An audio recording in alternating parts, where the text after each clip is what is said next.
Larry did a great job of kind of talking about the one corridor and explaining and previewing the federal process that we hope to use, and I'll try to complement that and talk about the big picture a bit as well. And just to say a little bit more about the organization that I work for, the High Speed Rail Alliance, we're based in Chicago. We have a nationwide scope, but we are really excited about Wisconsin right now. We're making it a high priority because Wisconsin really has a lot going for it, and we think that some of the things that we can get to next in the foreseeable future are really winnable. So I'll talk a little bit about that. Gary suggested that I sort of go over the basics just to make sure that everybody's on the same page. So I'll try to quickly do that. One of the things that Wisconsin already has going for it is the Amtrak's long distance routes, the Empire Builder. Which, if you're not familiar with that, it departs once a day in each direction between Chicago and the Pacific Northwest. And it's, of course, on the way between Chicago and going out there, it crosses most of Wisconsin. It serves about half a dozen cities in our state. And we also, here in Wisconsin, we have the Chicago to Milwaukee Hiawatha line, which runs 7 times a day. And it has one of the best financial and performance records of any Amtrak line in the whole country. So that's a good sign for what we might be able to build out from there. And incidentally, WISDOT and the Illinois DOT are gradually working towards higher Hiawatha frequencies. They've been trying for a while to get up to 10 times a day. The Alliance, one of the things that we do based in Chicago, we're really lobbying for Chicago and for Illinois to invest in their capacity to serve, to provide train service throughout the whole region. We'd like to see getting up to even hourly service. And then, there's more than one way to get between Chicago and Milwaukee and Chicago and Madison. So we're looking even further ahead at those possibilities. But for now, there's been a mention of a second train, or if not, I'll mention it now. We've had several layers of meetings today, but there's going to be a second longer distance train starting up service probably this year, crossing through Wisconsin again on that same line as the Amtrak long distance Empire Builder. It's been going by the initials TCMC for Twin Cities, Milwaukee, Chicago. I believe the new official name is going to be the Great River Route, and it will run once a day in each direction. And because it doesn't have to go all the way to the Pacific Ocean and back, we don't have a schedule for it yet, as far as I know, but the schedule can be designed for the convenience of Midwestern travelers, people who are just going between Minnesota, Wisconsin, and Illinois. Also, because it's not traveling such a long distance, it should have much better on-time performance. It'll probably be similar to the Hiawatha's, which again is some of the best service in the country. So these are good rail assets for Wisconsin already, but this is just the start, we think. And we're especially excited about the draft of the new state rail plan that WISDOT released earlier this year. If you haven't seen it already, you can easily download it from WISDOT's site. It's called the Rail Plan 2050, so they're looking fairly far ahead. If you haven't seen it already, it's 469 pages long. So I'll save you some time. One of the most important things might be the map, which is one of the maps, which is in Chapter 5 on page 14. And it's the most concise map in the whole rail plan that shows the new service that Wisconsin would like to have, that WISDOT is reaching for. The map has every place in Wisconsin that WISDOT believes should have train service on what they call a medium time horizon that they define as 2027 to 2037. So a ways away, but it's still within reach.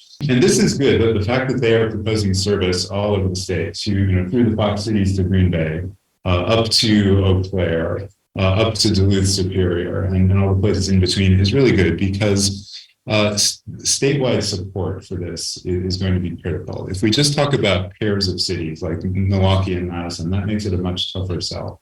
But if we're talking about train service that could benefit people all over Wisconsin, that just makes it politically more doable and then politically easier. An important federal application deadline for funding, I think I already mentioned this, is coming up in a few weeks, or I mentioned part of this. The Federal Railroad Administration is in the first year now of something made possible by the bipartisan infrastructure law called the Corridor ID program. And so within a few weeks comes the deadline for communities all over the country to submit their applications for new service, new or expanded service that they would like. Wisc is applying on behalf of communities in Wisconsin that have asked it to. And that is politically smart because what it means is that Wisc is not doing this at the request of the governor or the president or anything like that. They're responding to the requests from local leaders and communities all over Wisconsin and their constituents. In an earlier stage of the process, more than 20 municipalities in Wisconsin submitted letters of interest to the Federal Railroad Administration on their own, saying we would like to have passenger train service. So this is really responsive at the local level. And again, I think that's really politically smart. And Chris, if I could add, the representative in particular, that's where Washington County would need to have some discussions.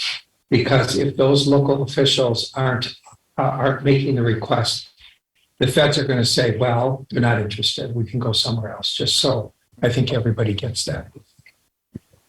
Having new service throughout the state is really helpful. And one thing that the High Speed Rail Alliance has done is that we've looked at the legislative districts in Wisconsin that would directly benefit by having a train station right in the district. And that's already quite a few districts in Wisconsin.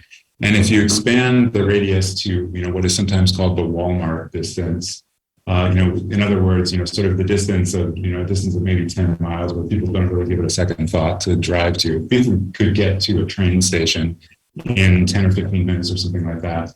If you look at that, the vast majority of both Senate and Assembly districts in Wisconsin would benefit from the service that's being proposed in Wisconsin right now. So it's a really broad and ambitious network. Support from the business community is going to be very important as well, and that's something that we and other organizations are working to make clear to identify supportive businesses and to make that clear to those who will eventually make the decisions. And so I mentioned this application deadline that's coming up, and just wanted to mention what the next stages in the process look like just quickly. Successful applicants in that stage, I think Larry mentioned this, will get $500,000 for initial planning. That's probably enough to cover everything. So there's no additional money that's needed at the local level. The bipartisan infrastructure law provides full funding essentially. In the next round, which will include things like environmental reviews, the bipartisan infrastructure law can provide 90% of the funding. And those studies are relatively inexpensive in the grand scheme of things. So we're still not talking about needing a lot of money, at the local level or the state level. For actual, assuming and hoping that we get to actual construction, 80% of the money can come from the bipartisan infrastructure law, but that is the point at which we will need the state or the local communities or some combination to make an investment in this new service. And so that's probably at least a couple of years away. So we have a couple of years to build support for this network, and that's one of the things that our organization, the Alliance, in allyship with Elwood, Wisconsin, and other organizations really want to figure out how do we make this happen. We're very interested in figuring out how to raise the money to invest in professional communications and organizing work to identify supporters in communities and the business community to make the overwhelming enthusiasm for this really clear. So again, we think this is a tremendous opportunity and that it's winnable this time. And I'd be happy to talk more later, but for now, I'll turn things over to them.